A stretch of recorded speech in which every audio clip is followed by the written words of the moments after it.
बल्ले का निशान वापस लेने के लिए पाकिस्तान तहरीक इंसाफ अगर सुप्रीम कोर्ट जाती है तो क्या सुप्रीम कोर्ट से रिलीफ मिल सकता है, नंबर 1।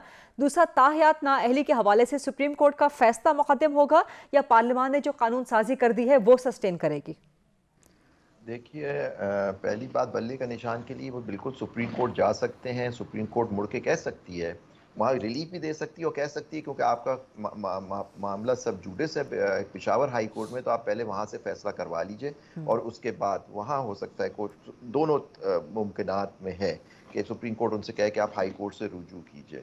ये तो हो गया उनके बल्ले के निशान। एक तो ये है कि देखिए सुप्रीम कोर्ट ने 62(1)(f को इंटरप्रेट किया हुआ है, उसकी तशरीह की हुई है। उन्होंने कहा है क्योंकि 200 ये जो 62(1)(f था, ये 18वीं तरमीम, ये जो अब सिचुएशन है 18वीं तरमीम में आया था और ये तरामीम इन्होंने ख़त्म नहीं की थी पार्लियामेंट में, जिसमें सब लोगों ने बाय कंसेंसस से ये 18वीं तरमीम बनाई थी। तो ये 62, 63 18वीं तरमीम से अप्रूव्ड है और सुप्रीम कोर्ट ने 18वीं तरमीम को अप्रूव किया हुआ है।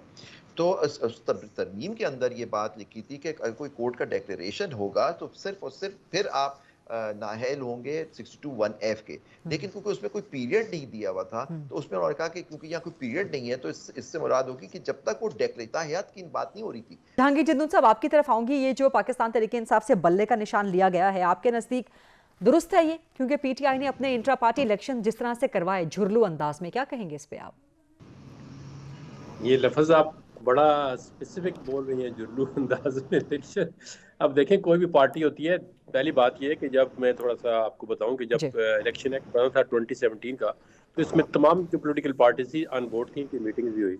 तो इलेक्शन कमीशन ने उस वक्त कहा कि जी हमें ज़रा सुपरवाइजरी रोल दें अपनी पॉलिटिकल पार्टी का, जो आपके इलेक्शन होते हैं इंटर पार्टी इलेक्शन। तो किसी पार्टी ने उनका जो सुपरवाइजरी रोल था वो एक्सेप्ट नहीं किया। उन्होंने कहा जी आप जो इलेक्शन नेशनल इलेक्शन कराते हैं वो काफ़ी है आपके लिए, आइन में आपको गुंजाइश देगी, आप वो इलेक्शन कराएं, हमारे इलेक्शन हम जाने और पार्टी जाने। अब उस कॉन्स्टिट्यूशन के मुताबिक अगर इलेक्शन नहीं हुए, कोई बंदा एग्रीव्ड है, जाहिर है वो जा सकता है। इलेक्शन कमीशन कहता है जी मैंने पार्टिसिपेट नहीं किया या मुझे नहीं करने दिया। अब देखें, इलेक्शन ना आपने देखे ना मैंने देखे, जिस बंदे ने देखे हैं या जो बंदा पार्टिसिपेट करना चाहता था उसको नहीं करने दिया या उसमें अंदर कोई उसकी इलीगैलिटीज कमिट हुए हैं, तो डेफिनेटली वो किसी फोरम जो उसका लीगल है वो उस पर जा सकता है। इलेक्शन कमीशन ऑफ पाकिस्तान ने जो भी फैसला करना है वो कानून और आइन को देख के करना है।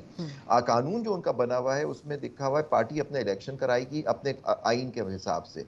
उसके बाद वो एक सर्टिफिकेट इशू किया जाएगा कि हमने अपने आइन के मुताबिक इलेक्शन करवा लिए। अब किसी ने क्या इलेक्शन कमीशन का कोई रिप्रेजेंटेटिव वहाँ बैठा हुआ था जिसने सुपरवाइज किया? आपने भी जदून साहब को सुना कि उन्होंने सुपरवाइजरी रोल किसी पार्टी ने उनको नहीं दिया।